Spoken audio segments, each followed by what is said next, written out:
We move to a difficult question. इसमें आपने क्या काम करना है, for example company XYZ had 2 orders for making gloves आपके जो ये दस्ताने होते हैं, gloves of 2 different kinds. Order 1 and order 2, आपके पास 2 डिफरेंट टाइप्स के ऑर्डर्स थे। ऑर्डर 1 मिला है आपको, ऑर्डर 2 मिला है। नाउ जब आपको ऑर्डर मिला है तो we already know that is your job order costing. The following is the data concerning to the 2 orders. अब आपके पास ये उन्होंने डाटा प्रोवाइड किया है जो आपके अकाउंट से रिलेटेड है। Now rent on factory building, that is a part of your factory overheads.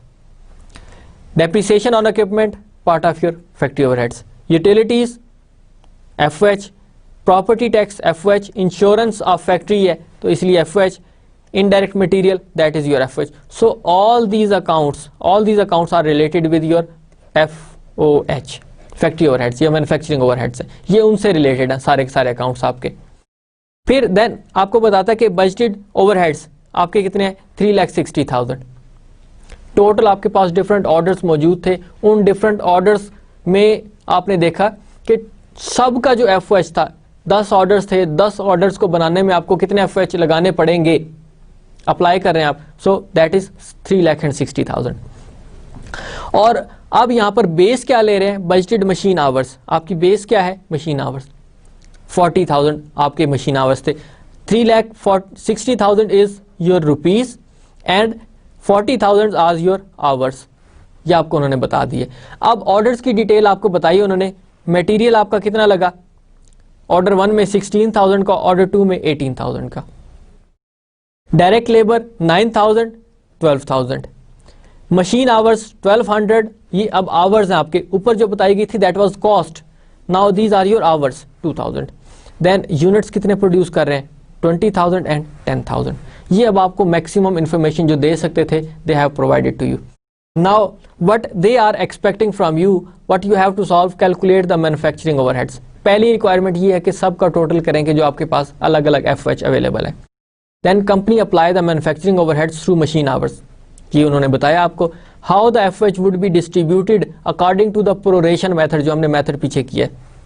When order 2 is completed, यहाँ पर एक बात उसने बता दी है कि ऑर्डर 2 आपका कंप्लीट हो चुका है and out of which cost of goods were sold. उस जो ऑर्डर आपका कंप्लीट हुआ है उसमें से 36,000 की चीज़ें आपने सेल आउट कर दी हैं।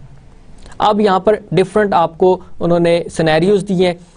Order 2 is completed, it means order 1 is still work in process. Where order 2 is your completed, it means this is your finish goods. In finish goods में से आपने 36,000 की सेल कर दी है, so that has become your cost of goods sold. 3 components आपके पास आ रहे हैं। वर्क इन प्रोसेस, ये ऑर्डर 1 से रिलेटेड है। देन ऑर्डर 2 में आपके पास फिनिश्ड गुड्स, उन फिनिश गुड्स में से आपने CGS कर दी। अब सारी की सारी आपकी सेल आउट नहीं हुई, इसलिए आपके पास अब फिनिश गुड्स की कुछ एंडिंग इन्वेंट्री भी बच जाएगी। 3 कंपोनेंट्स आपके पास आ रहे हैं। So let's solve this question. पहले तो आप इनका टोटल करें कि आपके पास इनका टोटल कितना बनेगा। पहली रिक्वायरमेंट आपकी ये फुलफिल हो जाएगी कि you are doing a total 3,000 plus 5,000 plus 4,000 plus 2,000 plus 1,000 plus 14,000, so that would be equal to your 19,000। एक आपने काम कंप्लीट कर दिया हुआ है। Your order 1, your requirement first is completed, 19,000 के हो गए। फिर आप क्योंकि अब प्रोडक्शन में जा रहे हैं तो फिर क्या करेंगे आप, you need to write here for example order 1 and order 2। आपके पास ये 2 ऑर्डर्स मौजूद हैं, सो इट वुड बी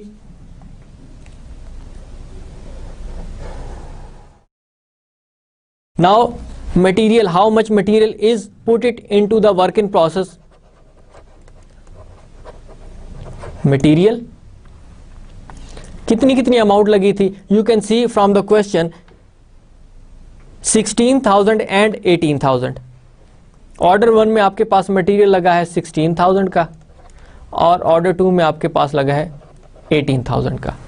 अब लेबर कितनी लगी है, ऑर्डर फर्स्ट में लेबर कितनी लगी है और ऑर्डर 2 में आपकी लेबर कितनी लगी है। 9,000 एंड 12,000,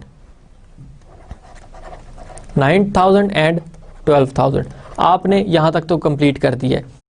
नेक्स्ट आपके पास FOH, जाहिर है तभी आपकी ये प्रोडक्ट कॉस्ट बनेगी, तभी आपकी कंप्लीट होगी प्रोडक्ट।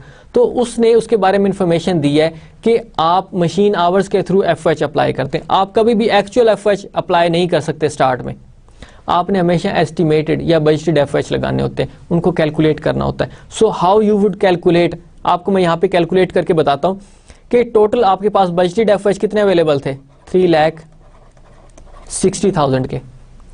डिवाइड करते हैं आप इसको, आपके पास 40,000 आवर्स बताए थे उन्होंने, 40,000 आवर्स, तो आप डिवाइड करें तो आपके पास 9 रुपीज पर आवर ये रेट निकल रहा है। So budgeted FOH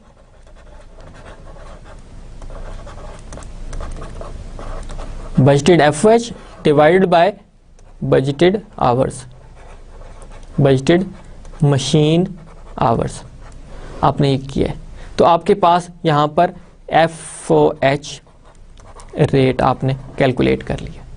so 9 rupees per our आपके पास रेट निकला है। अब आप देखें कि हर एक ऑर्डर में कितने आवर्स मशीन के यूज किए गए हैं।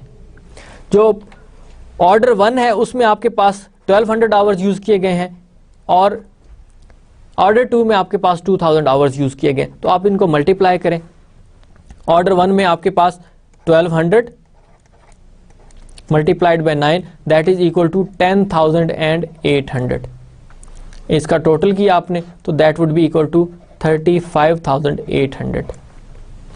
देन ऑर्डर 2 में आपके पास 2000 आवर्स मल्टीप्लाइड बाय 9, तो आपके पास यहां पर अमाउंट कितनी बन रही है FOH की, 18,000। आपने इसको भी ऐड किया, इन तीनों का टोटल करें आप तो आपके पास टोटल अमाउंट आएगी 48,000 की। So order 1 includes the total cost of your product that is 35,800 and order 2 includes 48,000। अब वहां पर आपको एक उसने बताया था कि ऑर्डर 2 इज कंप्लीटेड, इसका मतलब ऑर्डर 1 अभी कंप्लीट नहीं हुआ। अब ऑर्डर 1 अगर कंप्लीट नहीं हुआ तो that is still work in process. Order 2 is completed, it means this has been finished. So it has been finished into finished goods. यहां पर ये कंप्लीट हो गया है। अब वो कहता है कि इस 48,000 में से आपने 36,000 की चीजें बेच दी हैं, तो आपने 36,000 की चीजें सेल कर दी, तो ये आपकी क्या बन जाएगी, CGS। तो बाकी अमाउंट आपकी कितनी रह जाती है 48,000 में से, 12,000, which is your finished goods. Finished goods की एंडिंग इन्वेंट्री आपकी होगी। यहां तक तो कोई प्रॉब्लम नहीं है, everything is fine. Now you just calculate the total FOH which has been applied, 10,800 and 18,000, इन दोनों का टोटल करें तो कितनी अमाउंट बनती है, 10,800 plus 18,000 which is equal to 28,800। लेकिन आपने एक्चुअल FOH कैलकुलेट किए हैं तो वो कितने बनते हैं, दैट इज 29,000। एक्चुअल आपके इनकर कितने हुए, 29,000 के, अप्लाई आपने कितने किए, 28,800। So it means 200 are under applied. आपने जो 200 है these are under applied, under applied FOH। अब इस 200 को एक तो पॉसिबिलिटी ये है कि सारे के सारे CGS में आप ऐड कर दें। वो क्या आपके पास अमाउंट है। Now that was a complete question. इसमें आपको ये आइटम्स बताए, इन तीनों का आपने टोटल किया तो दैट वाज इक्वल टू 29,000। अब आपके अप्लाइड FOH कितने हैं थ्रू मशीन आवर्स, वो आपके 28,800 के बनते हैं। डिफरेंस कितना आ रहा है 200 का, ये आपका अंडर अप्लाइड है, अंडर अप्लाइड FOH। इस 200 को आपने, अब एक तो पॉसिबिलिटी मैंने आपको बताई है कि put it everything of under applied into your CGS। वो क्या होगा, आपके पास CGS कितना था 36,000 एड FOH 200, तो आपके पास टोटल CGS कितनी आ जाएगी 36,200। एक तो ये बात बनती है, but on the other hand this is not rational, क्योंकि आपका आपके जो FOH हैं वो आपके वर्क इन प्रोसेस में भी यूज किए गए हैं और आपकी फिनिश गुड्स की एंडिंग इन्वेंट्री जो थी आपके पास उसमें भी शामिल है। तो इसका मतलब इनको जितना जितना FOH उसमें शामिल है उसके मुताबिक आप डिस्ट्रीब्यूट करें। तो वो कैसे डिस्ट्रीब्यूट करेंगे? Again you can make this schedule के वर्क इन प्रोसेस, इसमें आपका 10,800 के FOH शामिल है, टोटल FOH आपके इसमें 10,800 के हैं। जो आपकी फिनिश्ड गुड्स थी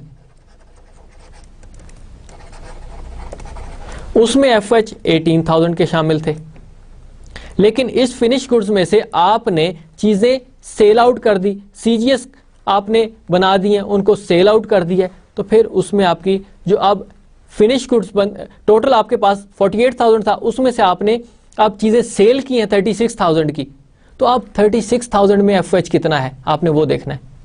आपके एंडिंग फिनिश गुड्स में CGS कितना है आपने वो देखना है। तो टोटल आपके पास जो फिनिश गुड्स थी वो 48,000 की थी और उसमें आपका FOH शामिल था 18,000, लेकिन इस 48,000 में से आपने 36,000 की चीजें सेल कर दी हैं, तो आपने देखना है कि इसमें आपका FOH कितना शामिल है। 12,000 की जो चीजें बाकी बच गई हैं उसमें आपके पास FOH कितना है, अब आपने वो कैलकुलेट करना है ताकि आप उनके मुताबिक उनकी डिस्ट्रीब्यूशन कर सके। तो वही जो पहला क्वेश्चन किया है उस मेथड के मुताबिक आपने उनकी डिस्ट्रीब्यूशन करनी है। लेकिन आप पहले देखें कि आपका ये जो 48,000 है इसमें से आपने 36,000 की चीज़ें सेल कर दी, तो ये 36,000 आपके फिनिश गुड्स का कितने % सेल हुआ है?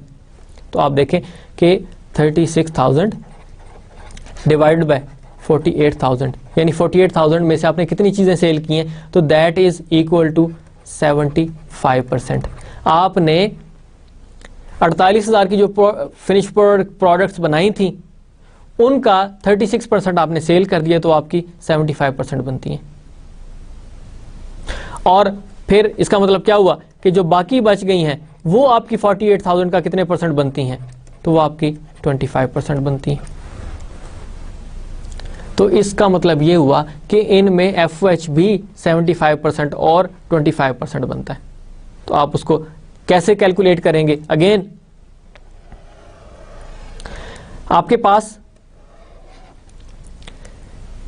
18,000 का आपने 75% लिया, तो ये अमाउंट कितनी बनती है आपकी 13,500, और आपने 18,000 का, क्योंकि 18,000 के आपके FOH है, उसका 25% लिया, तो आपके पास ये 4,500 बनती है। तो अब हमें यहां पे पता चल गया कि आपके जो CGS हैं उसमें कितना FOH शामिल है और आपकी जो फिनिश गुड्स की एंडिंग इन्वेंट्री बच गई है उसमें कितना FOH शामिल है। So I should make another schedule. आपके पास वर्क इन प्रोसेस, इसमें 10,800 का FOH शामिल है। आपके पास फिनिश्ड गुड्स, इसमें 4,500 का FOH शामिल है, और आपके पास CGS उसमें 13,500 का FOH शामिल है। तो टोटल आपका यहां पर 28,800 ही बन जाएगा। अब आप देखें कि जिस तरह आपने पहले क्वेश्चन में किया था कि 10,800 आपके टोटल FOH का कितने % है, आप कैलकुलेट करके चेक कर लें। 4,500 आपके टोटल अप्लाइड FOH का कितने % बनता है, जिस तरह हमने पिछले क्वेश्चन में किया था, चेक करें। और तीसरा 13,500 आपके टोटल FOH यानी 28,800 का कितने % है, आप उनकी परसेंटेज चेक करें।